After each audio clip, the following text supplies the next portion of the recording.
Y nada más quería, bueno, además de agradecerles que estén aquí, agradecerle a David que se apuntó a hacer esta charla. David ya fue invitado al Café Científico, ahora estaba revisando la fecha y fue en septiembre del 2014. De hecho, tenemos muchos años de no hacer Café Científico y ahora pues nos parece realmente importante retomar esta iniciativa en modalidad virtual, además, en donde podamos estar cuidándonos en nuestras casas. Y nada más recordar, bueno, para quienes no conocen el Café Científico, es una iniciativa de divulgación que hemos hecho 3 amigas, Natalia Murillo, Alicia Coto y yo. Natalia es física, tal vez si alguien es del TEC la conoce también. Alicia Coto es artista, es ceramista y también es profesora en el TEC. Solamente yo, que soy psicóloga, gestora de innovación, no estoy en el TEC. Y la hicimos precisamente para aprender nosotras sobre ciertos temas que a veces se habla mucho, pero no necesariamente se explica de una forma comprensible. Y hemos tenido varios temas y varias personas invitadas. Hemos hecho café científico sobre robótica, hemos hecho sobre genética, hemos hecho sobre el sol, hicimos uno sobre física del color, entonces en ese fueron Natalia y Alicia las que expusieron. En realidad hicimos muchas sesiones muy interesantes en donde la idea es tener un espacio que no es un espacio lo que usualmente vemos en la academia, que es como en un lenguaje demasiado complejo, sino que es un espacio para que todas las personas tengamos acceso al conocimiento científico que necesitamos para entender pues el mundo complejo en el que vivimos. Y creo que la pandemia de COVID es un excelente ejemplo, perdón, de la complejidad que ahora nos toca entender. Y espero que el espacio de hoy nos permita realmente entender cómo van a funcionar estas vacunas, que podamos incluso llegar a entenderlo de forma que podamos explicarle a otras personas y así que entonces nos convirtamos en fuente de información frente a toda esa desinformación que existe sobre el tema. De nuevo, gracias David por apuntarte. David es ingeniero biotecnólogo y es profesor, investigador en el Tecnológico de Costa Rica. También es emprendedor, tiene una empresa que se llama CIUS 3.0, no sé si nos va a hablar un poco de eso, pero ha sido aliado desde el día 1 de este espacio y David es el invitado ideal para hablar de este tema porque realmente sabe explicar las cosas como las vamos a entender todos y todas. Muchas gracias, David. Gracias a Oscar. Más bien, primero que todo, bueno, agradecerte por la invitación. Feliz de estar aquí. No recordaba si fuimos el primero o el segundo, pero fuimos los primeros cafés que hubo científicos. 2014, pucha, eso fue un montón. Como decía Carlos, yo estoy ingeniero en biotecnología, trabajo en el TEC y trabajo en un startup llamado CIUS 3.0. Me enfoco principalmente en el tema de biología sintética. También he trabajado, bueno, he sido PI de lo que son grupos para iGEM, que es una competencia mundial, la más importante del mundo en biología sintética, con grupos de Costa Rica. Y bueno, feliz de estar aquí y poder compartir con ustedes. Cualquier pregunta, cualquier duda, cualquier comentario, por favor, siéntanse la libertad de hacerlo y directamente me interrumpen, no hay ningún problema, porque yo a veces el chat es complicado verlo, o aquí en la otra mano. La idea de hoy es como que, bueno, yo voy a relatar un poquito la historia del tema del COVID, pero no soy dueño de la verdad, y si alguien tiene más conocimiento o tiene algún detalle o algo por el estilo, pues bienvenido. Este es un tema interesante, bueno, fuera del hecho de que lo que ha afectado al país y al mundo entero se mueve muy rápido, muy rápido, y justamente haciendo la presentación para el día de hoy, uno tiene artículos del 2020 de hace 3 días, 4 días, 5 días, un mes. Entonces, es hasta difícil mantenerse al día, porque todos los días cambia, y de hecho hay un comentario que hay al final, y es empresas que están sacando vacunas. ¿Ok? Entonces, vamos a empezar. Bueno, voy a compartir pantalla, perdón.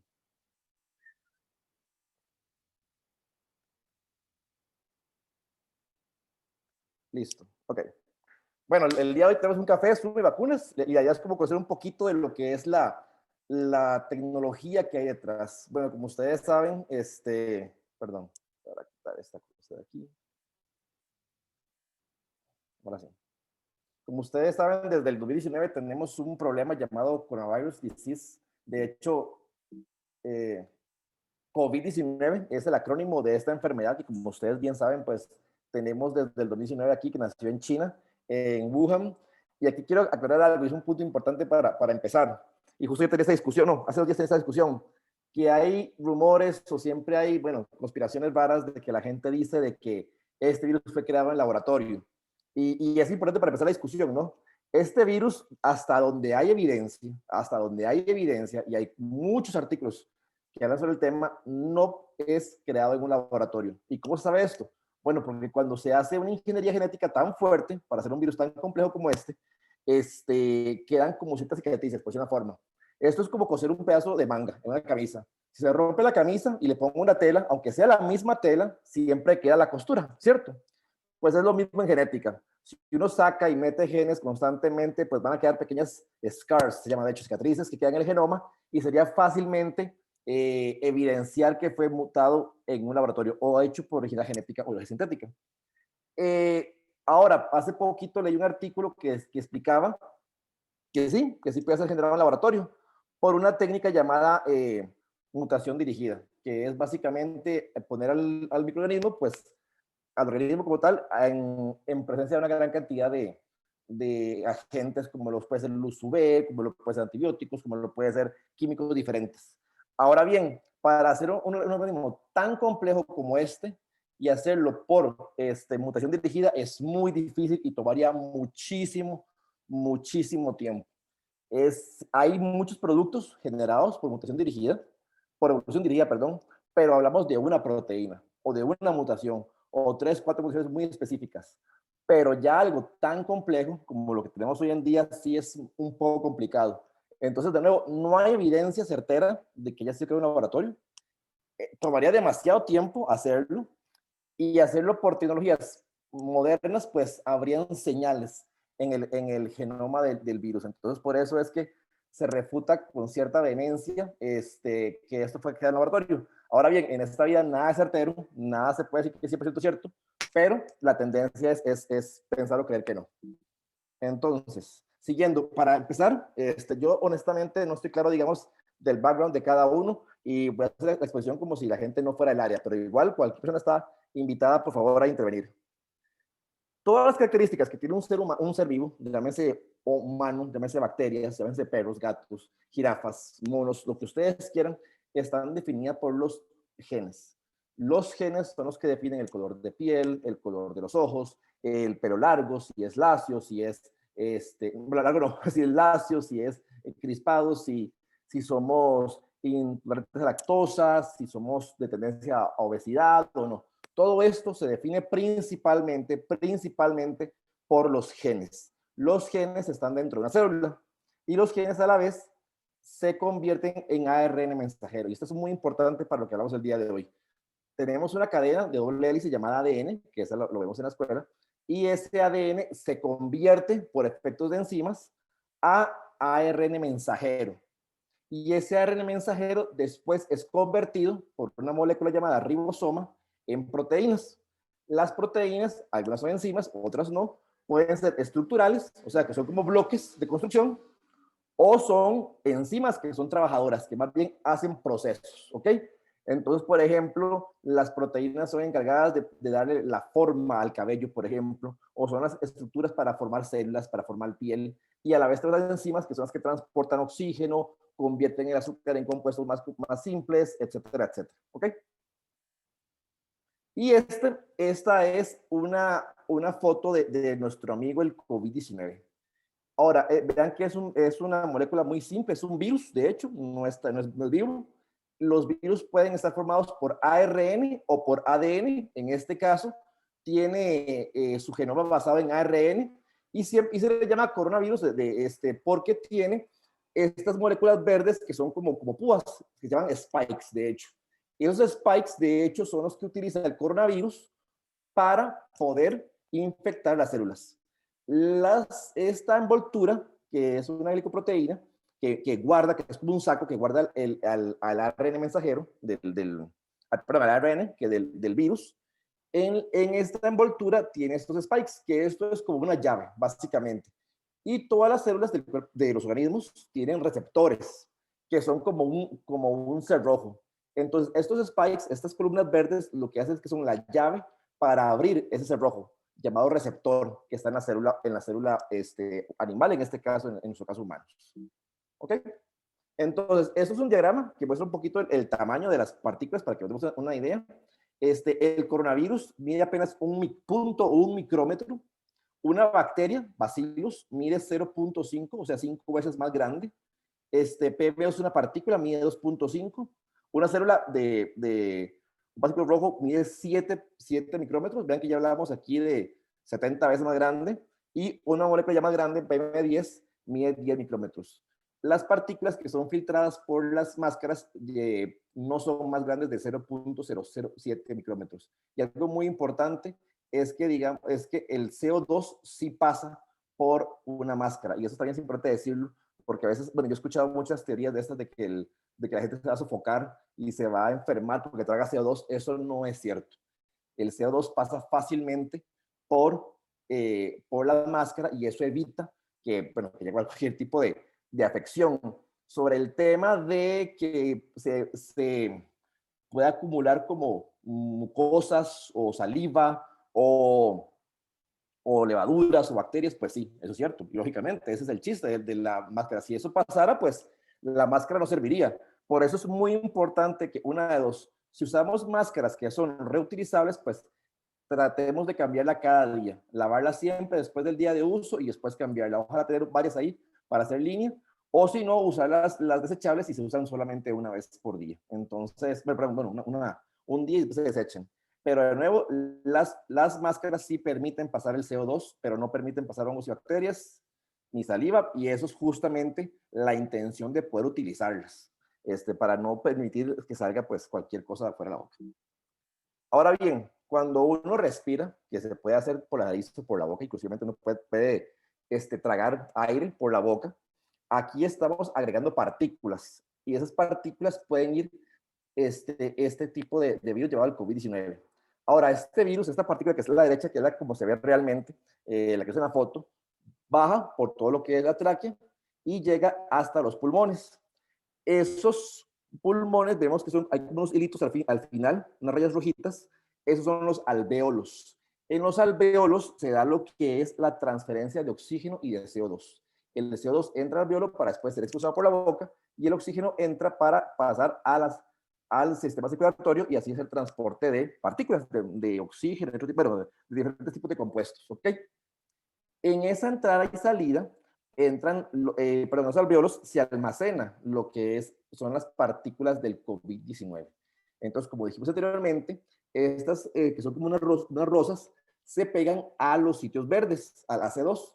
Los spikes son la llave y el AC2 es la cerradura.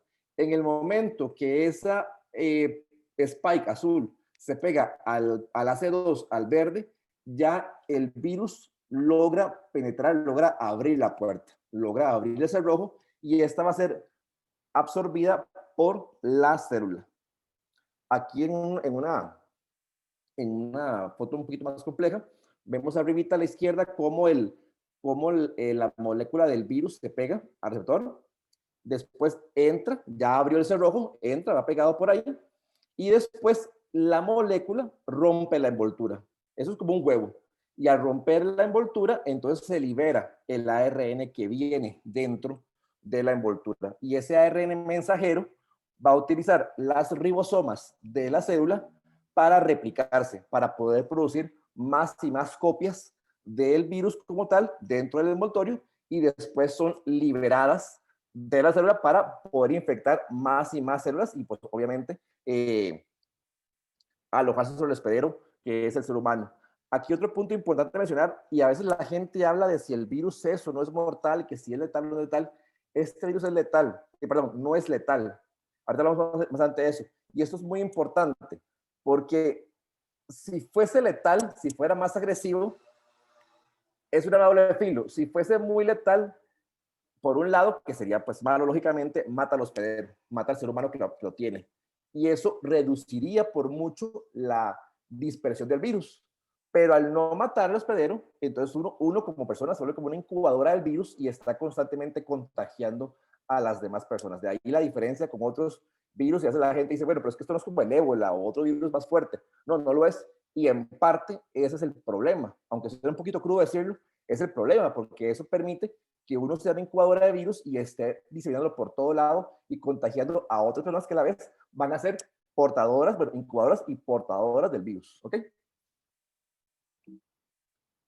Ahora bien, el problema radica, ahora la enfermedad como tal, radica, es que cuando las células se ven infectadas por lo que es el coronavirus, la partícula, empiezan a inflamarse, porque lo que hace es que otro mecanismo de infección del coronavirus es que empieza a infectar células a los lados de la infectada. Y eso genera como una supercélula, que obviamente libera una mayor cantidad de partículas. Ese proceso lleva a una inflamación, y esa inflamación lleva a que se acumule líquido en los alvéolos. Y ese líquido que se almacena es lo que evita, por un lado, que salga el CO2, que entre oxígeno, y eso genera problemas de respiración. Y ahí es donde radica la verdadera enfermedad. Que al no poder respirar bien, pues tenemos problemas, ya pues tenemos tos, tenemos dolor de cabeza y diferentes síntomas. Que, de nuevo, en ciertos casos no es problema, pero en otros casos sí puede ser muy severo. Y eso va a depender de la agresividad con que recibamos el virus o en el cual enfrentemos al virus. Aquí hay otra foto que es para ejemplificar un poquito lo que decía. Vemos ahí claramente cómo los alvéolos se llenan de líquido, como arribita al centro están sanos, después se ven infectados y después se da la acumulación de líquidos. Y eso es lo que lleva a tener problemas respiratorios. Si voy muy rápido o hablo algo ya un poco entendible, pues también me pueden interrumpir con todo gusto. Y de ahí es el problema. Cuando lo que mencionaba, digamos que uno cuando respira, pues traga partículas, traga virus, se introducen en el pulmón, se introducen en los alvéolos, infectan células y después cuando uno tose, que es un síntoma, que es una reacción del cuerpo ante la poca capacidad de respiración, entonces uno expulsa partículas. Y ahí es donde se da el proceso de infección a otras personas y de ahí el problema que tenemos ahora con el COVID-19, que esto es una enfermedad de un problema social a nivel de comunidad. Esto no es un problema como el cáncer, que si yo tengo cáncer soy yo, pero no se lo paso a nadie. Si tengo obesidad, soy yo, no se lo paso a nadie. Pero ya este virus, uno de manera se vuelve una incubadora de partículas que infecta a otras personas. Ahora bien, como decía, personas que sean menores de 65 años son de bajo riesgo. Y dependiendo de su salud, de si hacen ejercicio, si tienen buena alimentación, no van a tener problemas con COVID. Va a ser como dicen algunos, una gripe, una tos un poquito fuerte y principalmente van a perder el sabor, el gusto por un tiempo. Sin embargo, a pesar de ser menor de 75 años, o sea, ser bajo riesgo, esto no evita que otro tipo de condiciones puedan aumentar el riesgo. Por ejemplo, si las personas tienen asma, va a ser más sencillo para el virus poder infectarlo. Si la persona tiene problemas de corazón, también va a tener problemas para responder correctamente a nivel fisiológico a la enfermedad. También si tiene problemas de riñón, de hígado, si está en tratamiento del cáncer, lógicamente también va a ser problemático porque esto reduce en mucho la capacidad de defensa y sistema inmune del ser humano. Y al mismo tiempo, pues lógicamente si tiene SIDA o diabetes, que son enfermedades que de nuevo reducen lógicamente el sistema inmune y de ahí que sea más difícil para la persona poder responder a esta enfermedad. Entonces, si se tiene 20, 30 años, para algunas de estas condiciones, ya lo vuelve a una persona de alto riesgo. Y lógicamente, las personas mayores de 65 años son de alto riesgo y aún más es si tienen alguno de esos tipos de condiciones. Eso aumenta el riesgo enormemente. Y ese es el problema hoy en día también, que se vuelve en un sector vulnerable de la población. Por eso es un fuerte llamado a no visitar a la gente con ese tipo de problemas. Y ahora en Navidad se vuelve complicado por temas familiares. David, una pregunta. Sí, claro. Se ha hablado en algunos momentos al principio se hablaba de que la mascarilla no era necesaria porque realmente no se sabía que la transmisión por aerosoles se daba. Pero ahora también se ha hablado, bueno, después se habló de que la mascarilla protegía a la otra persona y no necesariamente a mí. Pero después se ha hablado de que la gravedad de los síntomas del virus o cómo la enfermedad puede afectar a las personas también tiene que ver con la cantidad, de alguna manera, con la cantidad de virus que ingresó a su organismo. ¿Podés ampliar un poquito sobre esto? Por supuesto, claro, más bien la pregunta está muy buena. Vamos a ver, vamos por partes. Al final es una suma de condiciones, no hay una única condición para todo. Si yo, por ejemplo, estoy enfermo, ya estoy infectado y me pongo la mascarilla, pues lógicamente eso no evita, y ya yo lo tengo. Lo que va a evitar un poco es que yo contagie a demás personas. Y es importante que no solo yo tenga mascarilla, sino que la demás gente tenga mascarilla. Eso pues reduce por mucho la capacidad de cada uno de infección, primero. Segundo, las condiciones, pues lógicamente también afectan. Si uno tiene este tipo de enfermedades, pues aumenta el riesgo. Y sobre la cantidad de virus, esa es la parte más importante. Y si olvida algo, me lo recuerda, por favor. Se ha hablado mucho de que, bueno, hoy en día el diagnóstico de enfermedades, de este tipo de enfermedades, se hace por PCR tiempo real. Hay dos tipos de PCR y por allá también un video de que la gente dice que el PCR no es eficiente y de hecho no lo es. El PCR no es eficiente, no sirve para diagnosticar el coronavirus. Pero el PCR en tiempo real sí, ese es muy diferente. ¿Qué es la diferencia entre uno y el otro? El PCR normal, el más básico, eso lo único que me responde es si hay o no hay enfermedad. Entonces, si me tomo una muestra y le hago un PCR, me van a decir si lo tengo o no lo tengo. Punto. Pero como usted mencionaba, Caro, no es solamente si está o no está, es con qué severidad tengo esa enfermedad. Entonces, entre más yo haya, no sé, absorbido partículas virales, pues va a ser mucho más agresivo. Y entre menos, pues va a ser más agresivo.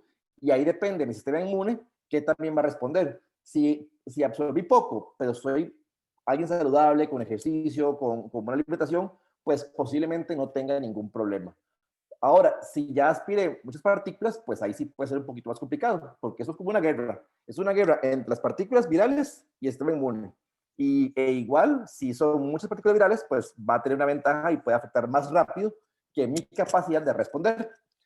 Y tras de todo, si no tengo una buena salud, si no me alimento bien, si además no hago ejercicio, pues mi condición va a ser mucho más baja y si tengo más partículas, pues la guerra está todavía más complicada. Entonces de ahí que es muy importante. Y por eso se usa el tiempo real. El tiempo real lo que me dice no es solamente si está o no está la enfermedad, también me dice en qué proporción, en qué cantidad está. Es una forma de hacerlo cuantitativo. Y eso me puede decir qué tan severo es o qué tan agresivo está el virus que yo tengo en este momento. Más que agresividad es penetrancia. ¿Qué tanto virus tengo yo? Pues de una forma. Y eso pues va a llevar a tomar decisiones a la hora de tomar algún medicamento, que hasta ahora pues no hay ninguno 100% eficiente y comprobado científicamente. Alguna gente toma antivirales, pero no hay nada certero sobre eso. O también tomar decisiones, por ejemplo, para usar ya un respirador artificial, porque cuando el caso es muy severo, puede llevarse a eso, que es donde está el problema principalmente. Si el virus no me afecta severamente, pues es cuarentena en mi casa. Pero si ya es muy severo, ahí es donde yo ocupo ya hospitalizarme y al final puede caer en un tema de respiración artificial. No sé si contesté todo o faltó algo. No, sí, muchísimas gracias. Tenemos otra pregunta de Catherine sobre el tema del ingreso del virus a través de los ojos. Y Catherine lo que señala es que como no usamos protección ocular, que cómo se explica que el porcentaje de personas contagiadas no sea más alto. Y también si las mujeres embarazadas forman parte de población de alto riesgo. Ok, muy buena pregunta. La segunda está muy simpática. La primera, porque la verdad es que para que si el virus entra por los ojos, es muy complicado que llegue al sistema respiratorio como tal y llegue a los alveolos. Ese es el punto. Si lo respiro o entra por la boca, va directo. Ya ahí no hay quien nos salve a uno. El virus entró, punto. Bueno, esperamos que te le toca trabajar, pero por los ojos es casi imposible o es muy difícil que llegue eventualmente. Más bien, si me entra por los ojos, no es que me entre los ojos, sino que simplemente tal vez uno rascándose el ojo y después, no sé, ¿cómo? Ahí hay una infección, pero por los ojos es muy difícil que pase. Yo he visto mucha gente con guantes, por ejemplo. Eso no sirve para nada, porque el virus no me va a entrar por las manos. Entonces, y si yo igual me pongo guantes o sin guantes y como sin lavarme las manos o los guantes o tal, siempre aumenta el riesgo para contraer el virus. Entonces, guantes no, y más bien a veces me preocupa ver que la gente tiene guantes y que haya una falsa protección, de que como tengo guantes puedo tocar todo no puedo lavar las manos y ya me protegí. No, el guante no sirve absolutamente para nada. La vía directa de infección es por la nariz y por la boca, porque ahí va directamente al sistema pulmonar y por ende a los alvéolos. Sobre el caso de mujeres embarazadas, eso es una muy buena pregunta.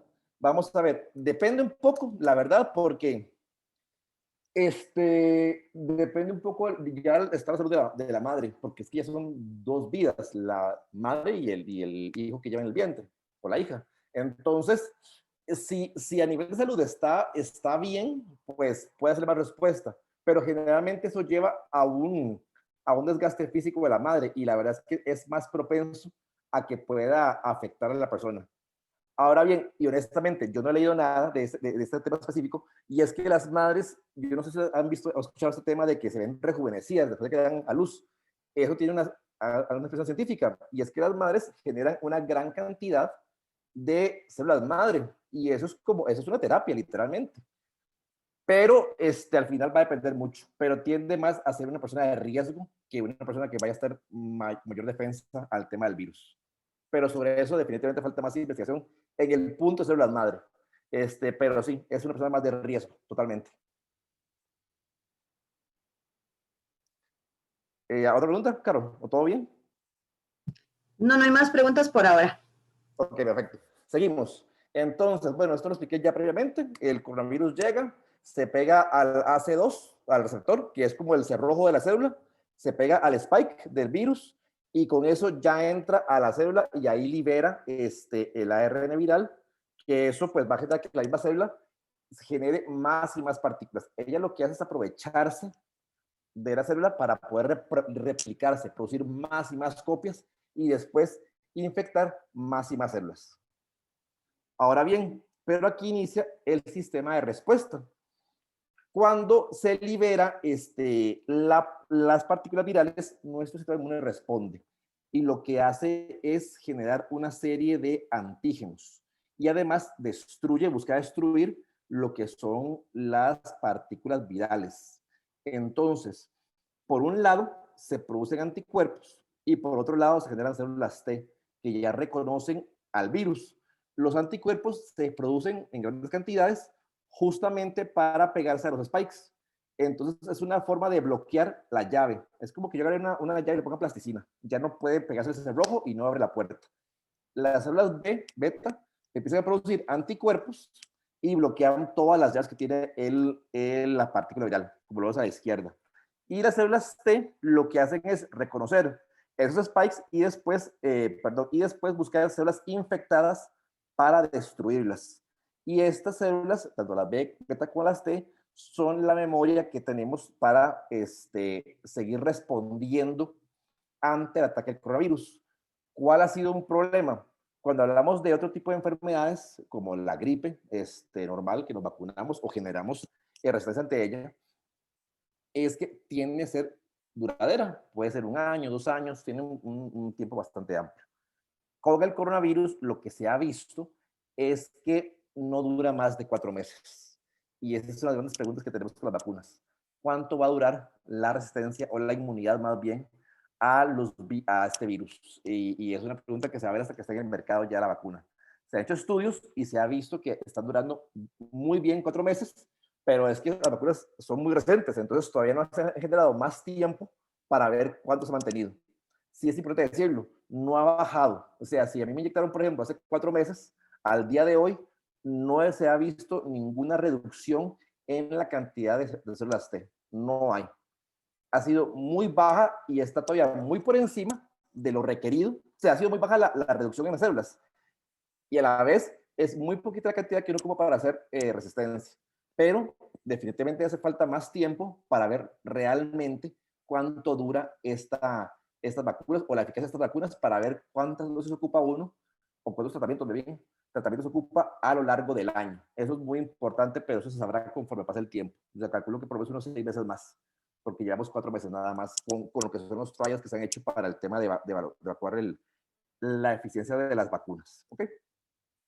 Ahora bien, para hacer vacunas hay diferentes formas. Uno es usando el mismo virus. yo puedo usar un virus debilitado o un virus inactivado. ¿Cómo es un virus debilitado? Uno toma el virus como tal y lo inyecta, se lo agrega a lo que son diferentes animales. Pueden ser huevos de gallina, pueden ser caballos, como lo hace Clodomiro, pueden ser monos también. Y lo que se hace es buscar que se generen mutaciones. Y entonces se toma un virus mutado que ya se haya visto que se reduce completamente la infección, o sea que ya no es viable para que infecte a un ser humano. Entonces, estos virus son purificados, son positivamente, son purificados y después se agregan al ser humano. Y eso va a generar una resistencia de parte de uno hacia la enfermedad. La otra forma es inactivada, que es simplemente matar al virus. Uno lo que hace puede ser por calor o puede ser con químicos, y lo que uno hace es romper la partícula. Sin embargo, no se degrada en un 100%. Lo que hace es que se rompen las partes. Es como agarrar un carro y romperlo, pero en llantas, en manivelas, en asientos, y esas partes son las que van a generar la resistencia. Entonces, después puede ser el A o el B, o sea, el virus debilitado o el inactivado, que al final son como piecitas del virus, lo que se inyecta al ser humano, y eso va a servir como la vacuna, porque lo que hace que las células T, bueno, el sistema inmune como general va a reconocer al virus debilitado o a las piecitas del virus y va a generar resistencia. Va a generar células células T y células beta para generar de nuevo anticuerpos o células que destruyen el virus eventualmente cuando se va enfermo. Entonces, básicamente lo que uno hace es inyectarse un virus que esté atenuado, por un lado, mutado para que ya no enferme, o dos, partículas del virus que siempre va a generar una respuesta inmune. De nuevo, el virus debilitado es simplemente un virus que fue mutado, pasándolo varias veces por animales.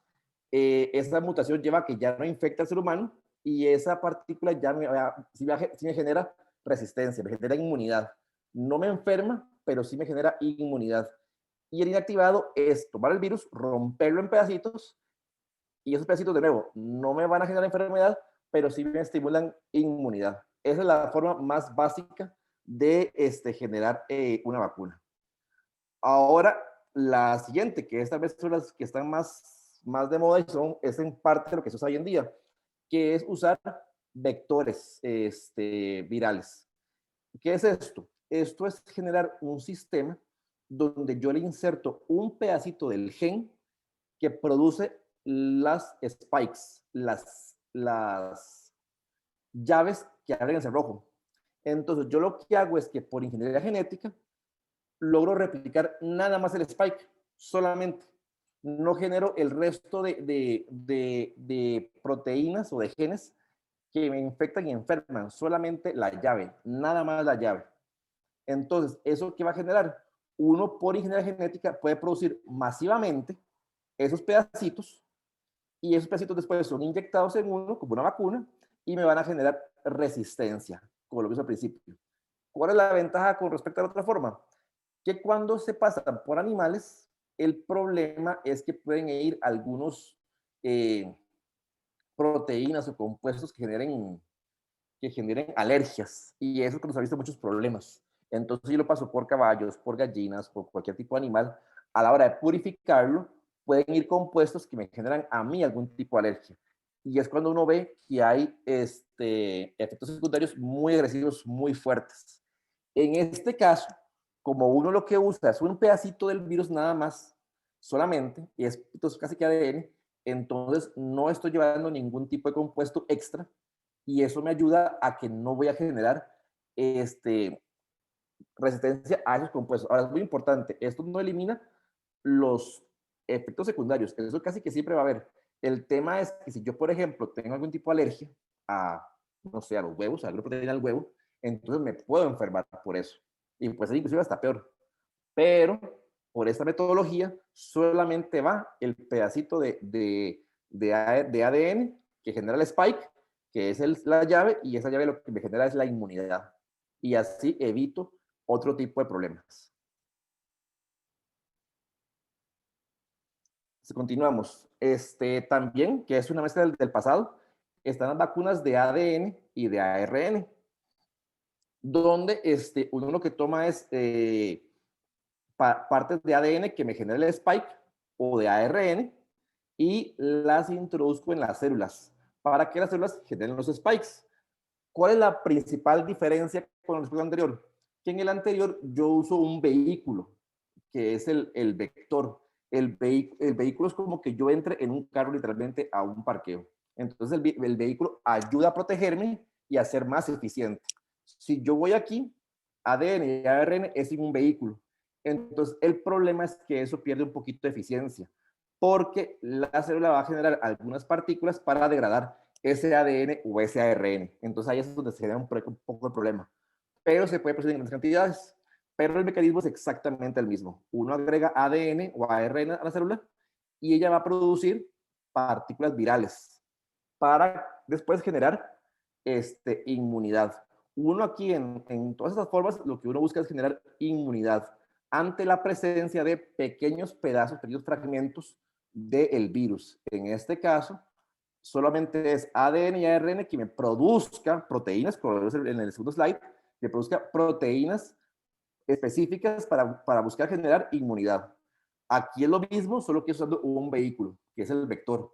Y aquí es lo mismo, solo que es con un virus mutado o un virus en trozos. Pero al final uno busca producir compuestos pequeñitos que no tengan la capacidad de infectarlo a uno, pero sí que las células lo reconozcan y digan, aquí hay un patógeno, aunque no es patógeno en este momento, porque está inhabilitado, y genera resistencia. Y así estar ya listos para cuando la enfermedad lo va a atacar a uno. Es de proteínas, que es muy parecido, solamente que yo produzco las proteínas por separado, puede ser células humanas, puede ser bacterias, y me inyecta un doctor las proteínas. Esas proteínas son las que también van a generar resistencia. El problema con las proteínas también es que pueden ser degradadas. Es lo mismo que el ADN o el ARN. Son más directas, pero pueden ser degradadas dentro de la célula. Por eso siempre el vector va a ser como una de las formas más fuertes para generar resistencia a vacunas.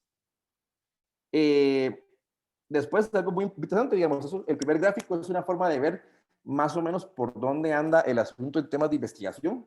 Se ha trabajado con virus atenuados. Vean que también se ha utilizado en segundo lugar lo que es el vector viral. Después, en tercer lugar está el ácido nucleico, el ADN o ARN. Y agregar partículas proteicas también se ha usado, es el que más se ha usado. ¿Por qué se ha usado más? Porque es una forma de prototipar, es una forma mucho más rápido de ver si las partículas me generan inmunidad. Pero una vez pasada esta parte, uno puede decidir si lo hace mediante un vector viral o por ácidos nucleicos, porque ambas metodologías lo que hacen es, de nuevo, buscar que en las células se replique. Es básicamente como hacer un virus. Así como el virus infecta a la célula humana y utiliza la maquinaria para replicarse, la vacuna es el mismo principio. La vacuna basada en vector viral o en ácidos nucleicos. Uno agrega el vector o el ADN o el ARN para que se aprovechen de la maquinaria de la célula y sean producidas. Y eso me genera inmunidad. Es como copiar el modus operandi del virus, perdón. Y algo también muy interesante es ver quién está involucrado en esto. Por ejemplo, en Estados Unidos, quien más está metido es la industria privada, lógicamente. La academia está también involucrada y después non-profit, digamos. Después en China también se mantiene la presencia del sector privado, igual que en Europa y en Australia. Sin embargo, vean que todas van de la mano de la academia. De las tres principales vacunas que hay en este momento, dos son en alianza con academias, con universidades. Perdón, una, la de AstraZeneca con Oxford. Ahora bien, hablando un poquito de las tres más importantes que están en este momento en el mercado, de las cuales Costa Rica ya adquirió vacunas para inmunizar a 2 millones de personas, básicamente. La primera es AstraZeneca, que está en alianza con la Universidad de Oxford en el Reino Unido. Esta empresa fue interesante porque la verdad no estaba en la lucha final. En la lucha que estaba principalmente Pfizer, con Biotech, que es una empresa alemana, y estaba Moderna, que es una empresa estadounidense de Boston, y que tiene una fuerte inversión también del FDA.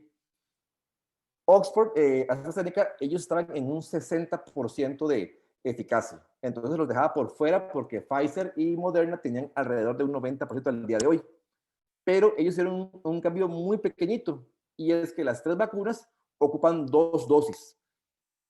Oxford lo que hizo fue bajar la cantidad de la primera dosis y mantuvo la segunda dosis, y eso los llevó del 60% al 90%, y por eso es que se metió completamente en la pelea. Otra que estaba antes fue Sputnik 5, pero esa tuvo poco pegue, que fuera de Rusia, pero como la gente empezó a dudar mucho de las pruebas que hacían, entonces como que bajó de perfil. Esta se metió en el último mes en la lucha, y hoy de hecho ya el Reino Unido compró 100 millones de dosis. Costa Rica ya compró medio millón de dosis. Y aquí fue interesante. Costa Rica, por ejemplo, compró inicialmente 1,5 millones de dosis de Pfizer, que fue la primera que salió con un buen porcentaje de efectividad.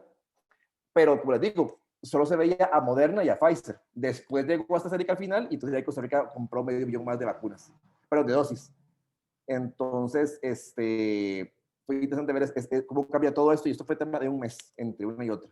Entonces, como decíamos, aquí lo que tenemos en el punto 1 es el virus, donde vemos que tienen los proteínas Spike, y uno lo que hace es, en un vector, es agregar el pedacito de gen que me produce proteína. Recordemos en el tercer slide que hablábamos de que los genes producen ARN y el ARN produce proteínas, y eso nos da todas las características: color de ojo, color de pelo, si somos lacios, etcétera, etcétera. Entonces, lo que hicieron los investigadores fue tomar el gen que produce el ARN mensajero, que a la vez produce los spikes, y lo meten en un vector para que después en una célula se pueda producir grandes cantidades de este vector que tiene este pedacito de gen y que va a generar la inmunidad. Lo que se usó fue un vector tomado del virus de un chimpancé, y lógicamente ese vector ya está modificado para que no genere ningún tipo de infección totalmente y no. Y entonces después esta vacuna basada en este vector, en este carrito, que es el que vemos de ese ciclo verde, con ese pedacito morado que me genera el spike, es lo que me dan a mí como vacuna. Y esa vacuna va a generar spikes que lo que hacen es encender mi sistema inmune, generando anticuerpos para bloquear el coronavirus eventualmente, y también generando células T que reconozcan las células infectadas y puedan eliminarlas. Otra empresa fue Moderna, como les decía, esta empresa es de Boston, de Estados Unidos, tiene un alto porcentaje, está por el 94%, y tiene cerca de 100 millones de dólares, no recuerdo, de inversión del FDA. Esta vacuna tiene un comportamiento bastante parecido, solamente que aquí yo tomo nada más el ARN, no uso ningún vector, le hago una cobertura como la del virus a base de grasa, y esa va a ser la vacuna. Es como un huevo, pero dentro hay ARN mensajero que me va a traducir en spikes. Me inyectan la vacuna, y eso lo que hace es liberar ARN que genera spikes en la célula y me enciende el sistema inmune. De nuevo, genera anticuerpos para bloquear las llaves, las spikes del coronavirus, y a la vez también induce para que las células T reconozcan células infectadas y las eliminen. La otra fue Pfizer, y Pfizer tiene un sistema muy parecido al de Moderna, donde yo lo que hago es tomar ARN mensajero, meterlo en un sobre de grasa, es como una gota de grasa, de hecho, de aceite, y dentro hay ARN mensajero. Y después eso lo que hace es generar células T y anticuerpos para bloquear el coronavirus. Ahora sí, un cuadro pues rapidito de comparación. A nivel de AstraZeneca, bueno, se ha visto que las diferencias entre las tasas han sido bastante altas, o sea que se ha logrado contener hasta un 94% también en lo que es la infección. AstraZeneca lleva la delantera en lo que es producción masiva, que ya para el año entrante va a tener 200 millones de dosis listas, y ya como les comentaba, al día de hoy tiene 100 millones vendidas al Reino Unido. Un problema que hay con las tres, aquí me adelanto, es que no se ha logrado determinar si va a poder ayudar a la gente de mayor riesgo, gente mayor de 65 años, con con algún padecimiento y también además que sea un virus agresivo en temas de cantidad, no se tiene claro si va a ser eficiente o no, porque no se ha llegado a esos números. En el caso de Moderna, perdón, otro punto, y es que no se ha visto tampoco la eficiencia en diferentes grupos étnicos. Por ejemplo, en Estados Unidos se han hecho análisis, clinical trials, se ha visto que es eficiente, pero a veces no hay tanta gente, por ejemplo, afroamericana, para poder definir si va a ser también eficiente o no. Y eso es un punto importantísimo, porque no hay un tipo de COVID-19, hay varios. El spike es algo muy conservado, que en buena teoría no debería cambiar entre un virus y otro, pero no se tiene certeza. Entonces es importante. Una ventaja para nosotros, Costa Rica, es que el COVID que hay aquí en Costa Rica, que fue secuenciado por el INCIENSTA, es igual al de Estados Unidos. Entonces, por ahí tenemos esa ventaja de que, bueno, ahí eso puede ayudar para el tema de hacer una vacuna que sea, una vacuna que sea eficiente. Después en el tema de Pfizer, también tienen es el que tiene el más alto nivel de eficiencia. También tiene problemas con el tema demográficos y no se sabe si en esos grupos puede prevenir la pandemia. Moderna es el que ha visto un mayor número en casos agresivos. En casos agresivos y casos, pero no tampoco se ha visto en temas mayores de 65 años. Sigue siendo una población altamente vulnerable aún con la vacuna. Entonces, es muy importante tomar en cuenta a la hora de hacer la estrategia de vacunación. Ya ir cerrando, es un cuadro entre las principales 4 empresas o 4 grupos que están sacando vacunas. Todas son una doble dosis de aproximadamente 2 semanas a un mes entre una y otra. Como decía, AstraZeneca empezó con un 62% y después subió al 90% en el último mes con el tema del cambio de la cantidad de dosis. Moderna tiene 95% más alto y también Pfizer 95%. Un tema muy importante es el almacenamiento. AstraZeneca tiene temperatura normal de refri, Moderna es hasta menos 20 grados y Pfizer tiene menos 70 grados, que es lo que lo hace más difícil a ella, porque el tema ya de distribución de vacunas va a ser complicado. Por ejemplo, si la vacuna llega aquí, llega a San José, pues aquí en San José, de Valle Central, hay condiciones para poder almacenar esa vacuna. Pero ya el traslado a zonas más alejadas es lo que va a estar complicado porque no hay tanta infraestructura para poder almacenarlo. Y es un tema que va a tener que entender, o que va a tener que manejar el Ministerio de Salud. Sin embargo, pues lógicamente Costa Rica lo que quiso hacer es asegurarse un lote. Hay que recordar que esto es un tema global y esto es pan caliente que todo el mundo quiere. Nosotros trabajamos, por ejemplo, con reactivos que no para diagnosticar COVID, pero son los mismos y hemos tenido serios problemas de abastecimiento. Aunque no sea COVID, hay reactivos que son los mismos y cuesta conseguirlos, desde cosas muy básicas hasta ya reactivos muy complejos que no hay. Ahora imagínense la vacuna, pues lógicamente todo el mundo está atrás de esto. Costa Rica hizo, me parece es una opinión muy personal, bien en comprarla apenas salió, pero bueno, ahora hay que ver otras opciones también. Y a nivel de precio, vemos que ya se acerca la más barata, $4, 33 de Moderna y 20 Pfizer. Entonces también hay un tema de costos que es importante tomar en cuenta, sobre todo cuando Costa Rica pues, es un país que no tiene muchos recursos. Sin embargo, estamos comprando las vacunas mediante la OPS, si mal no estoy. Aquí me corrige alguien si sabe el dato. Y aquí también en administración, no sé si alguien tiene alguna pregunta, alguna duda. Me gustaría dejarlo más bien como abierto para que la gente pueda opinar o aportar. Ok, algo importante es que toda la gente tiene el micrófono apagado, entonces la idea es que más bien pidan la palabra y yo les puedo activar el micrófono.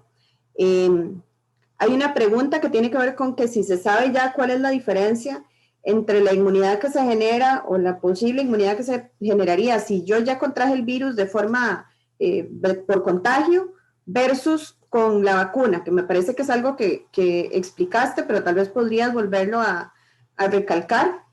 Y yo también tengo otra pregunta, pero te la haría después. Pero me repites esa pregunta, por favor, otra vez, ¿cómo estuvo? La pregunta es si se ha identificado una diferencia en la reacción del sistema inmune, es decir, en la inmunidad, entre una persona que se contagió del virus de forma natural o una persona que ha sido vacunada con una de estas vacunas. No, eso no se ha identificado todavía. Y algo que, y aprovecho la pregunta, pero uno no se ha identificado, lo que se hace es copiar literalmente el sistema de infección del virus, entonces es casi como meterse el virus que está muerto, pero es lo mismo, o sea, no creo que se genere mucha diferencia honestamente, pero no se ha enfocado en los estudios, uno. Dos, algo que es importante decir, y es que las vacunas, las empresas muestran un 90% para arriba de eficiencia. Sin embargo, todavía no se ha analizado el 100% de los estudios. ¿Por qué entonces ya están a la venta?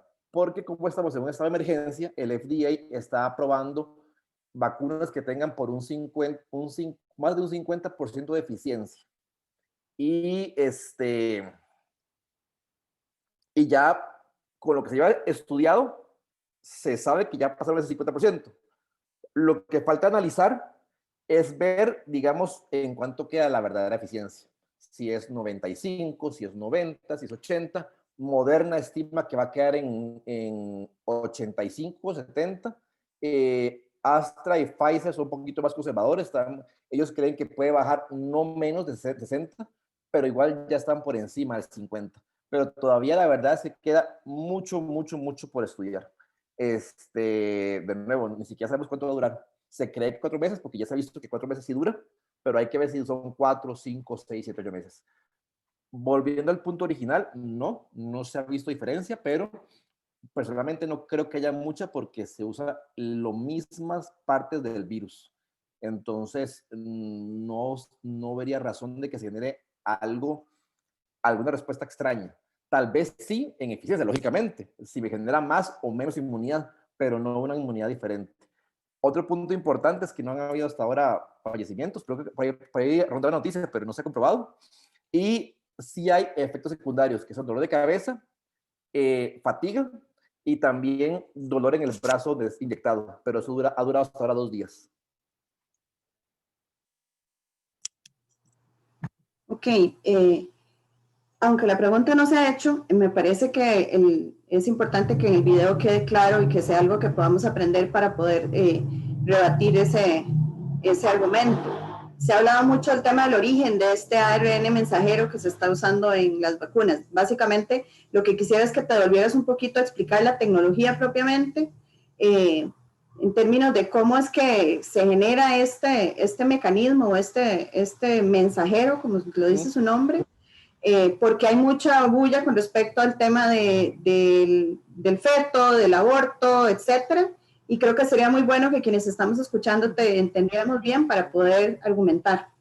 Claro, totalmente.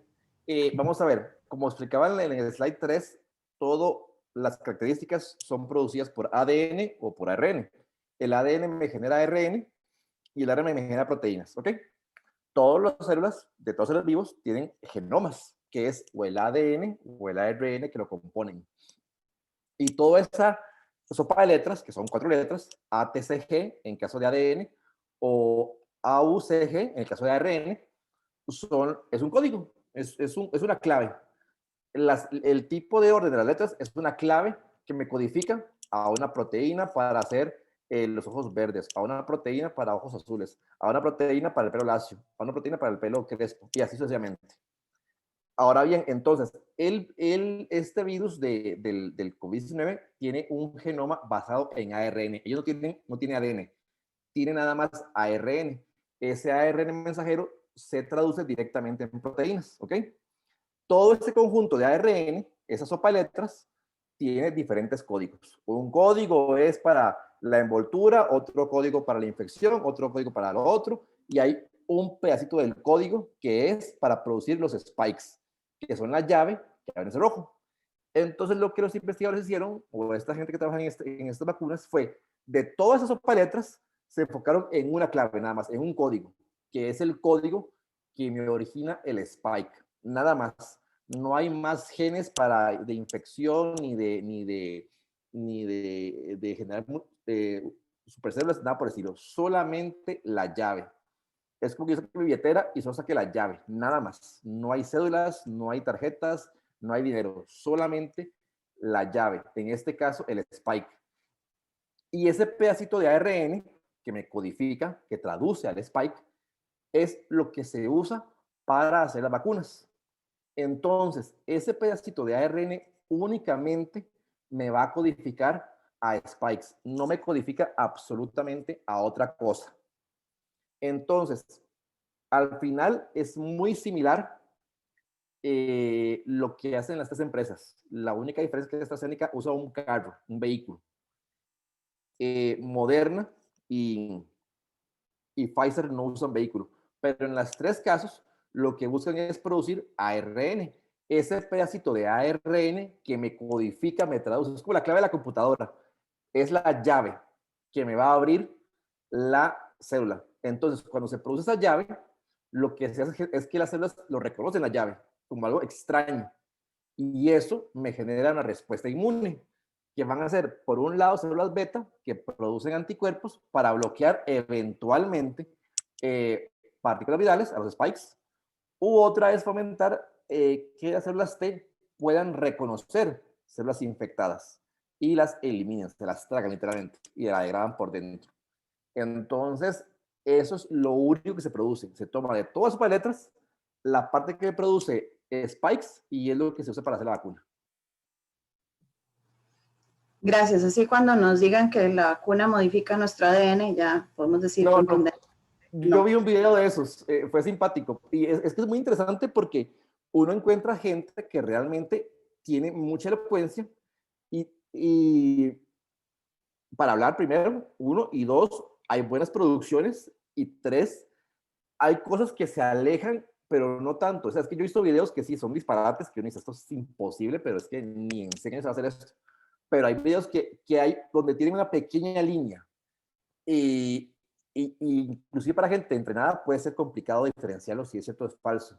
Para que se pueda hacer una modificación a nivel de células, como que yo pueda modificar mi ADN o mi ARN, se tiene que utilizar la técnica Cas9, que está muy de moda, que hace poquito, de hecho, dos mujeres ganaron el premio Nobel por la misma, y que hubo un problema hace un par de años con un investigador de China que sí estaba modificando embriones, pero es otra historia completamente distinta. Y ninguna de estas vacunas utiliza Cas9. Pero eso es una historia completamente distinta. Empecemos porque este pedacito de ARN mensajero que se introduce al final, de una forma o de otra, ni siquiera llega al núcleo. Ella nunca llega a conocer el ADN, ni en foto. Ella se queda fuera del núcleo, el ADN está en el núcleo de célula, que es por así la yema del huevo. El ARN se queda en la parte blanca del huevo, de la célula, digamos. Y ahí es donde se traduce en proteínas. Entonces es imposible.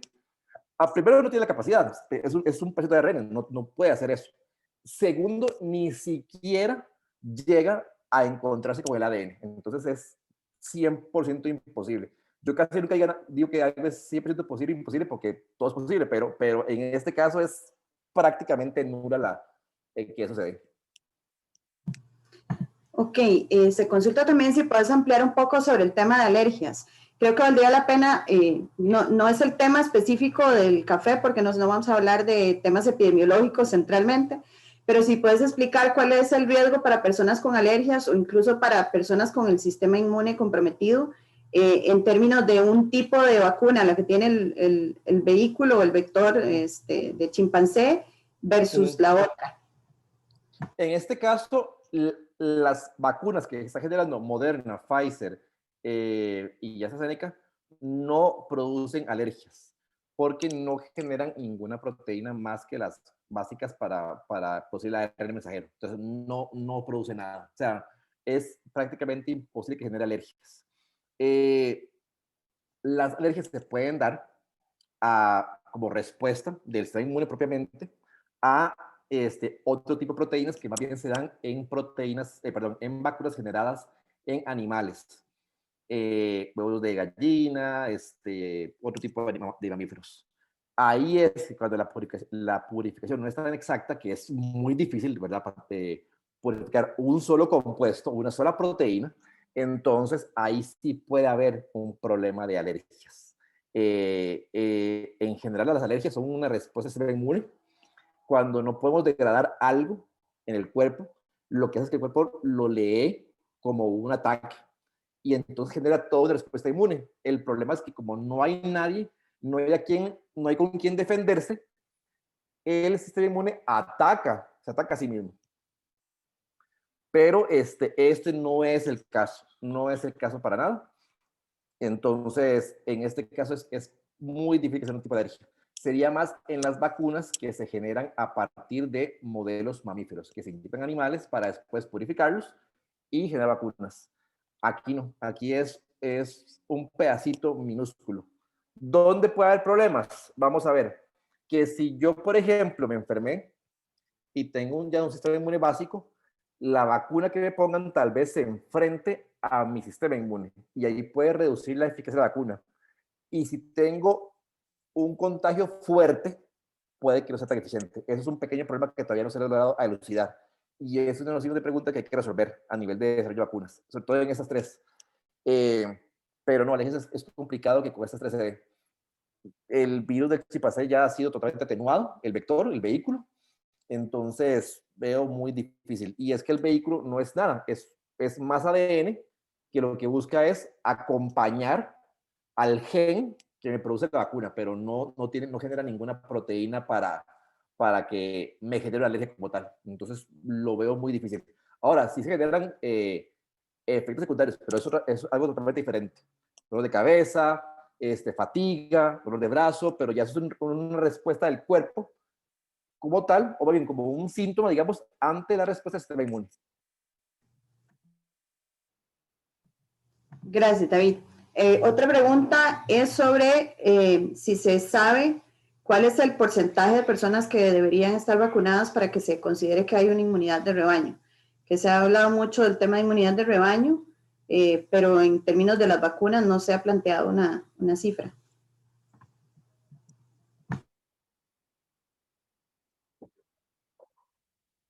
Bueno, es que son cosas diferentes. La inmunidad de rebaño lo que se buscaba más bien es que si todos nos infectábamos, eventualmente íbamos a tener inmunidad y ya, pues todo el mundo estaba pues con el sistema inmune listo para soportar la enfermedad. Entonces, básicamente es como uno exponerse a la enfermedad para que uno ya esté con la inmunidad lista. Aquí el tema con aquellos puntos importantes con el tema de rebaño. Lo primero es que siempre queda expuesta la población más vulnerable y es que es algo que tener muy, muy en cuenta. Aquí muchos son sanos, yo soy de riesgo de hecho, pero mucha gente es sana y no tiene problemas. El problema son los familiares, padres, madres, abuelos, que ya entran en una edad complicada y que lógicamente esto lleva también a un detrimento en la salud y que son vulnerables. Ese es un punto que siempre opacó o que llevó a que no se considerara nunca lo que es la inmunidad de rebaño. Ahora, lo que sí se sabe, digamos, por ejemplo, que estaba leyendo un artículo que preguntaban en Estados Unidos es cuánto tiene que pasar para, por ejemplo, abandonar la máscara, el uso de máscara y el uso de distanciamiento, ese tipo de cosas. Y ahí comentaban que hasta que el 70% de la población en Estados Unidos estuviese ya vacunada, no se podía dejar de utilizar la máscara. Y eso es muy importante. El hecho de que hoy todos vacunemos o un sector de la población se vacune, no quiere decir que va a parar el uso de mascarillas, ni tampoco lo que es el distanciamiento. Por lo menos los datos en Estados Unidos es de un 70%. Costa Rica compró para inmunizar al 50% de la población. Hay que tomar en cuenta que en Estados Unidos las medios de comunicación son mucho más eficientes, es mucho más fácil ir de un lugar a otro y ese viaje es lo que puede promover la infección. Entonces, yo mal supondría que aquí podríamos pensar que ya con un 50% tal vez ya estemos en esa capacidad de reducir las medidas que hay, pero eso está en estudio también. Pero habría que ver, pero son cosas diferentes, pero sí le puedo decir que, por ejemplo, en Estados Unidos, con un 70% de la población ya se puede pensar en reducir las medidas que hay. Y otra pregunta es sobre la cadena de frío. ¿Qué se debe la diferencia entre -20 y -70 en estas dos vacunas? Y si la cantidad de ARN mensajero da mayor eficacia a una vacuna frente a otra. Ok, buenísimo. En este momento, la que ocupa menos refrigeración es la de AstraZeneca, que de hecho esa es la que va en un vehículo. La que tiene Pfizer y la otra no el nombre, y Moderna, por ejemplo, y voy a poner el cuadro aquí de una vez, aquí es donde para que veamos eso de una vez. La que tiene Moderna y Pfizer es -20 y 70. ¿Por qué se da esto? Porque el vehículo me protege al ADN, mientras que aquí en Moderna y en Pfizer, pues se trabaja con ARN, es más susceptible. De hecho, el ARN es una molécula muy sensible y es un tema también que va a estar, hay que tomar en cuenta aquí en Costa Rica, porque, por ejemplo, yo he trabajado con ARN para otro tipo de cosas y aquí es complicado porque nuestra diversidad a nivel de ecosistema, a nivel de bacterias, de enzimas que hay en el ambiente, lo degradan muy rápido. Mientras que en países como Estados Unidos o Europa, que tienen una menor diversidad, pues es un poquito más trabajable. Pero es por eso es que tiene que estar a esas temperaturas, porque el ARN expuesto es muy sensible y se degrada muy rápido. Aquí en Oxford, AstraZeneca, como está en un vehículo, eso le da mayor protección y entonces reduce muchísimo el que se degrade. ¿Cuál fue la otra pregunta? Perdón, la cantidad de ARN mensajero. Sí, totalmente. Entre más ARN mensajero, pues es como un virus. Es que al final eso es como, bueno, lo que se hace aquí es copiar el sistema del virus. Entonces, entre más ARN mensajero, pues se puede generar una mayor, ¿cómo se llama? Inmunidad. Sin embargo, también hay que ver lo que es producción, costos, etcétera, etcétera. Entonces, si ya se ve que con cierta cantidad es suficiente para generar inmunidad, pues no habría mucho sentido producir, o sea, dar más, porque eso de nuevo aumenta el costo, lo hace menos distribuible. Recordemos que es una vacuna que todo el mundo quiere y hay que ver también la cantidad de producción. Entonces, ahí también hacer un balance entre lo que es necesario y lo que yo puedo producir para suplir a todo el mundo.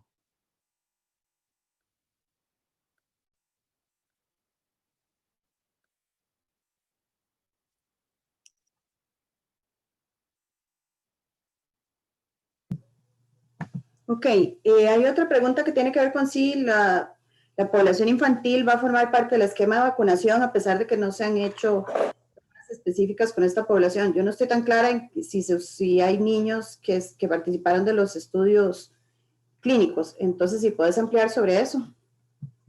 Hasta donde yo sé, no, porque no pueden firmar, primero. Segundo, es una población que es la que está en menor riesgo. Lo que la mayoría de países están haciendo en su estrategia es primero inmunizar a la gente que está de primera línea. Todo lo que es, digamos, doctores, enfermeras, toda la gente que está trabajando en centros hospitalarios son los primeros en ser vacunados. Después va por en riesgo y ya después iba bajando. Y eso es lo primero personal, yo lo que pienso también es que los países están ahora comprando vacunas y van a querer ver primero el tema de distribución y el tema de eficacia. Entonces nadie se va a tirar de cara para llegar a decir como vacuna a todo mundo hoy mismo y porque no se puede. Hay que ver cómo se responde también a ese tema. Y lo hablamos ayer, claro, ayer o antier, de que bueno, hay que ver, digamos, aquí por ejemplo, cómo se va a hacer, cómo se llega a Guanacaste, a Limón, a Punta Arenas, temas de costos, también viabilidad, veamos si con Pfizer está el tema de la temperatura. Entonces, también está la gente que no quiere vacunarse. Entonces, yo supondría que los países van a querer primero probar, testear cuál es la respuesta de la población ante el tema de que ya hay vacuna y en base a eso, a ese primer sprint de información, ya después hacen un segundo batch. Pero salir de buenas primeras como vacuna a todo el mundo no lo vería muy sensato. Creo que es bueno primero ver cómo se comporta la población, cómo se distribuye, cómo se dan los problemas, y ya después sí se piensa en una segunda fase. Y esta primera fase va a ir enfocada a la gente de mayor riesgo. Ya después irán pasando a la gente que tiene menos riesgo. Sí, yo le envié la pregunta a la doctora Eugenia Corrales, que iba a estar entre el público, pero no pudo conectarse. Y sí coinciden que primero las dosis no se hicieron realmente estudios con dosis para niños, las dosis no están pensadas para niños. Lo segundo es que no son población que está en los grupos de más alto riesgo, entonces no son prioritarios en este momento. Claro. Pero sí indica que ya se están iniciando estudios con niños y que entonces habría que ver cuál es el resultado. Pero centralmente, en principio, no se espera que la población infantil forme parte del primer grupo que va a recibir vacunación. Exactamente. Y todavía Costa Rica, entre comillas muy grandes, étnicamente hablando, no es tan heterogéneo, pero hay países que son muy heterogéneos y que hay preguntas que hay que contestar. Es más, ni siquiera el 100% de la información generada de los clinical trials está editada. Solo que lo que se lleva hasta el día de hoy es suficiente para ya vender la vacuna. Pero falta la toda para ver ya, digamos, porcentajes de eficiencia, casos de severidad, etnicidad. Entonces, hay preguntas que es importante responder previas antes de empezar en niños que no son una población en riesgo. Cuando se ha hablado, y ahora mucha gente dirá, bueno, ¿por qué entonces el MEP cierra escuelas? Porque el problema es que ellos sí pueden encontrar el virus y pueden infectar a otra gente. ¿Cuántos niños viven con sus abuelos, con sus abuelas? Ese es el problema. Profesores también, gente de la SODA. Entonces, por eso es que las escuelas se han cerrado y ellos no tienen cuidado. Es más complicado educarlos para que tengan cuidado de que lavarse las manos, que no se metan de la boca, que los mocos, que, o sea, mil cosas. Entonces, por eso también es que se ha trabajado con ellos para prevención, pero no es un público que sea sensible. Carlos nos pregunta que se ha anunciado que la vacuna de AstraZeneca se podría combinar con la de Rusia, es decir, no combinar, sino hacer una dosis de una y otra dosis de otra. Si eso será contraproducente y que cuál es la diferencia en combinar ambas si usan un vehículo ambas. Sí, yo leía un artículo para no ser el mismo que también que habían pensado eso y que inclusive parte del principio era muy parecido. Yo no creo, honestamente, pero es una opinión muy personal, no creo porque ya la vacuna de la Sputnik 5, si no estoy era, o 4, algo así, ya eso viene mal, o sea, viene con muchas críticas. Y Pfizer ya logró resolver el problema de eficiencia. Eso era posible o era pensable cuando estaban en un 62%. Perdón, sí, 63%. Pero ahora que está en un 90%, pues no le vería mucho sentido. De nuevo, hay que esperar a que se resuelva toda la información que se ha generado, que falta por editar. Pero al día de hoy lo veo complicado. Ese día surgió cuando estaba en un 62%. Pero de nuevo, este cambio que se hizo fue hace poquito. Entonces, por eso es que ahora se metió en la pelea. Pero ya ahora lo veo como sin sentido, la verdad, porque ya para qué, ya está funcionando igual que los demás. Habría que ver si es por el precio de las dosis, pero creo que las dos son suficientemente bajas, entonces Sí, como que... sí, no. Otra cosa que se dice es, nunca ha habido una vacuna que utilice esta tecnología, entonces que estamos siendo como los ratones de laboratorio de las compañías farmacéuticas. ¿Qué nos puedes decir sobre la seguridad de este tipo de vacuna? Y también si podrías tal vez ampliar un poco de cómo ya la biología sintética se ha estado utilizando para medicamentos, que es algo que también hasta ahora nos hemos interesado tal vez en conocer, pero en realidad hace bastante tiempo que tenemos este tipo de medicamentos pues no solo tal vez en nuestro organismo, pero sino por lo menos en nuestro contexto. Bueno, aquí se va a salir un poquito lo tecnólogo defendiendo al hijito, ¿verdad? Agregando a eso, de hecho, la vacuna que tenía el récord en producción era del ébola, que se hizo en 5 años. Y esta ahora se ha hecho en menos de un año, digamos, se pasó redondo. Puedo entender perfectamente y es imposible que no se tome en cuenta el tema de seguridad, de bioseguridad, si quiere ver así. Han habido muchos cuestionamientos también de que digamos, si realmente están cumpliendo con todas lo que se pide para hacer una vacuna, hay que tomar en cuenta dos cosas. Primero, estamos en un caso de emergencia y eso siempre facilita que digamos que cosa más rápido. No es hacer menos estudios, es que si en la fila habían 20 personas, yo me colo ahora para que yo vaya primero, porque yo tengo prioridad. Diferente a una enfermedad que tal vez es muy baja la incidencia y que no tiene tanta relevancia a nivel mundial. Esto es un tema global que ha afectado al mundo a nivel de salud, a nivel económico, a nivel social. Entonces, esa es la posición de primero y de ahí que se lleva ese punto récord. Otro punto importante es que la tecnología que es hoy en día es mucho más rápida porque ya nos saltamos el tema del modelo animal y eso eliminamos un intermediario que duraba mucho tiempo y ahora se hace mucho más rápido, mucho más rápido. Porque antes un bioreactor pues era un animal, ahora es un tanque, entonces es mucho más sencillo. Y eso también reduce los costos. Y eso me lleva a otro punto. El hecho que ahora se usa la cantidad mínima posible para hacer una vacuna. Entonces, si más bien utilizáramos tecnologías más antiguas, yo sí tendría un poquito de temor porque estaría consciente de que hay posibles mayores resistencias fisiológicas a la vacuna, pero usamos una parte muy pequeña, es la mínima cantidad de piezas requeridas para hacer la vacuna.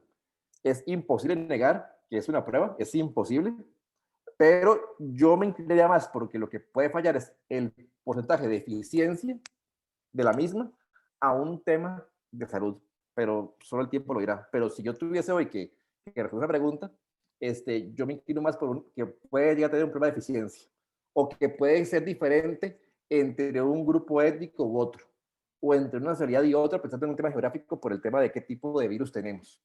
Pero a nivel de salud, como de que me genere una enfermedad, lo veo más complicado.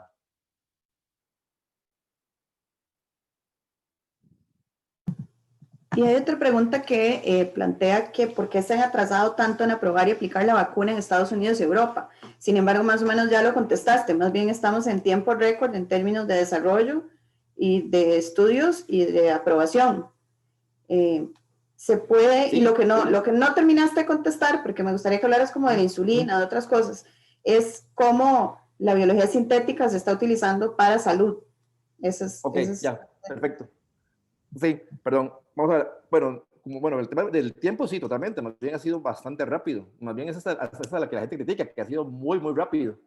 Pero dos cosas. Primero, no ha sido nada rápido porque tomemos en cuenta que esta enfermedad se disparó, que fue en el 19, como en octubre, algo así. Y la verdad es que en unos meses la gente ni le da importancia. La gente pensó que iba a ser como la gripe aviar, que sí fue importante, pero no tanto como esta. Y fue más bien cuando pasó el tiempo que cada vez más y más países estaban siendo contagiados, que la población estaba muriendo, que se estaban llenando los hospitales, que ya la gente empezó a darse como a preocuparse. Yo, si mal no recuerdo, en febrero toda la gente ya estaba como parada de uñas, por una forma, con el tema de la enfermedad, pero yo recuerdo que en noviembre y diciembre del 19 la gente pues, se preocupaba, pero no tanto, porque la gente decía, esto es una enfermedad de lavarse las manos. Y ya vimos que no es tan así y en este momento engloba a todo el mundo. Y más bien pensemos que si desde enero, febrero estamos preocupados por esa enfermedad, la hemos hecho en menos de un año. Todavía falta mucho que investigar, pero sí ya se puede decir que en un año se hizo una vacuna. Eso por ese lado. También el tema de ser aprobada, pues es que se requiere un tema, una serie de restricciones, digamos, de análisis. Y eso se ve en los clinical trials, digamos, qué porcentaje de gente ha sido vacunada, cuántos han reincidido, cuántos tienen el placebo. Entonces toma tiempo. Y conforme se analiza más y más la información, se va a elucidar mucho más. Y se va a poder decir, por ejemplo, si la vacuna de tal empresa es más eficiente para lo que es gente adulta, o si es más eficiente para gente joven, o si es más eficiente para A, B o C, o para tal grupo étnico. Es como más información que se va a ver ese tipo de cosas más específicas, pero en este momento es lo más universal que tenemos. Eso por ese lado. Ahora el tema ya de otro tipo de fármacos, sí, definitivamente. La ingeniería genética tuvo un peso muy fuerte en los 80s, 90s, empezando en 2000, para hacer fármacos más eficientes, por un lado, primero, y segundo, para hacer también que tengan menos contradicciones, y es lo que hablamos ahora con las alergias, por ejemplo. Ahora en este tema del 2000 en adelante, 2010, 2020, con biología sintética, que es como ingeniería genética 2.0, ya todavía se aumenta lo que es la eficiencia. Entonces, por ejemplo, ahora generar insulina se produce mucho más fácil, mucho más rápido y es totalmente inocuo, no genera ningún problema de salud. Está la insulina, todos, absolutamente todos los antibióticos son producidos por ingeniería genética. La insulina es producida por ingeniería genética y sintética. Hoy en día, la gran mayoría de fármacos son vacunas, todas son producidos por tecnología. Aquí lo que se logra es hacer tecnología de punta en un tiempo muy corto. Esa es la diferencia que hay principalmente con otro tipo de fármacos. Pero ya se ha venido haciendo de una u otra forma, otro tipo de enfermedades. Aquí fue el tema de que todo el mundo investigó, todo el mundo, incluso Costa Rica. Es más, aquí hablo de tres empresas, pero hay 90 grupos en todo el mundo generando una vacuna o un tratamiento para el COVID. Y a eso hay que sumarle también el tema de diagnóstico, porque ahora se está pensando mucho más en el tema de diagnóstico masivo. Y eso va a ir también de la mano de la biotecnología y de la genética y la sintética, para hacer sistemas más baratos, más rápidos de diagnóstico y que puedan hacer de forma masiva.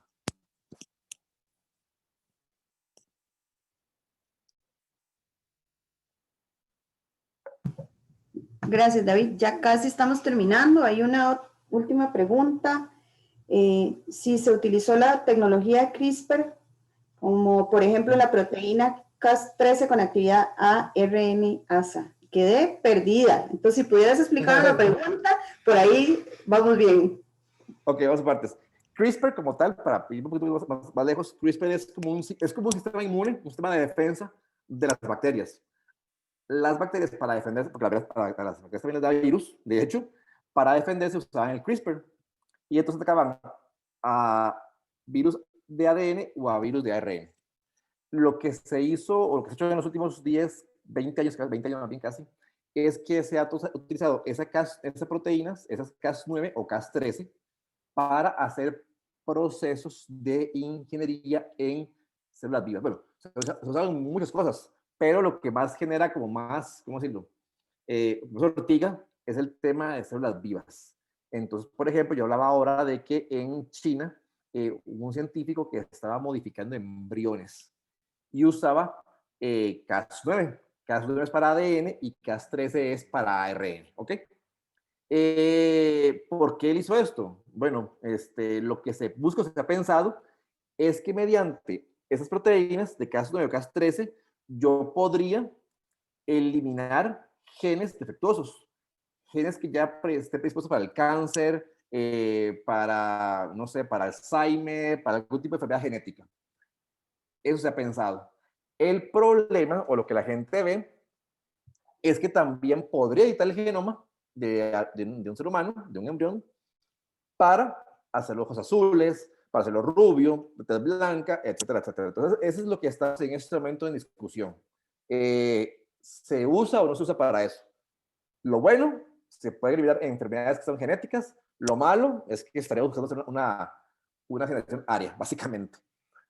Y ahora bien, con respecto a la pregunta puntual, no se usó. Cas9 y Cas13, y hay más Cas, de hecho, no se utilizó para hacer estas vacunas. No tienen absolutamente nada en ese proceso.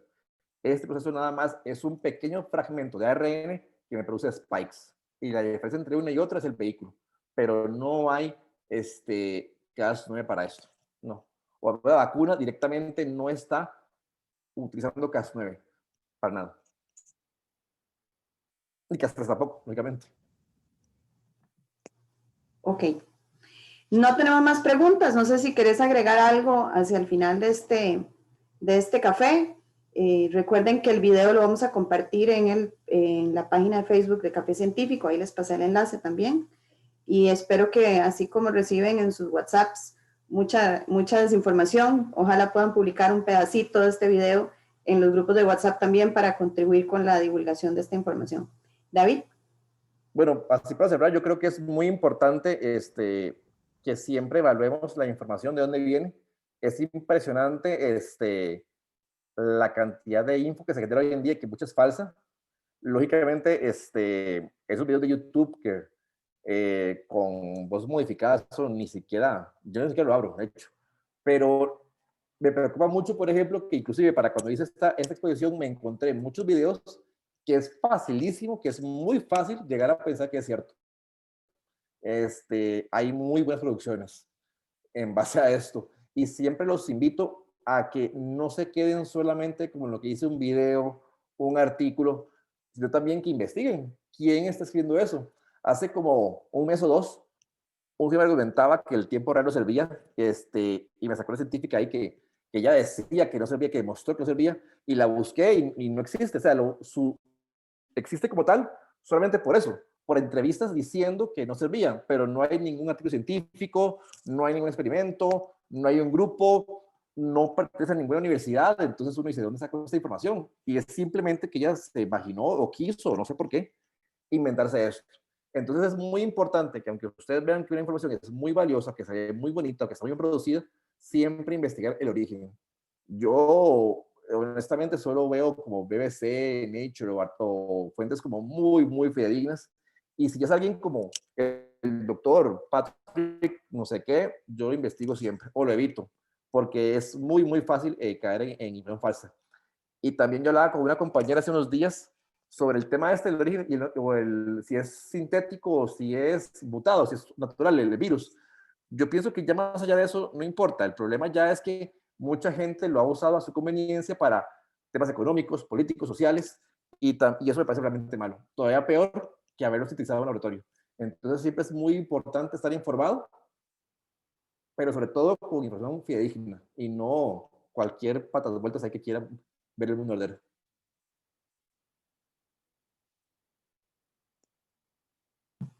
No, me morí de risa con el patas vueltas. Bueno, David, muchísimas gracias. Y gracias a quienes nos acompañaron.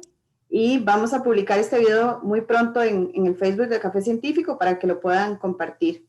Gracias por haber venido y probablemente vamos a seguir haciendo más cafés científicos en modalidad virtual. Muchas gracias, Carlos, por la atención, de hecho. Y a todos por la atención. A todos y todas. Bueno, voy a parar ahora la grabación.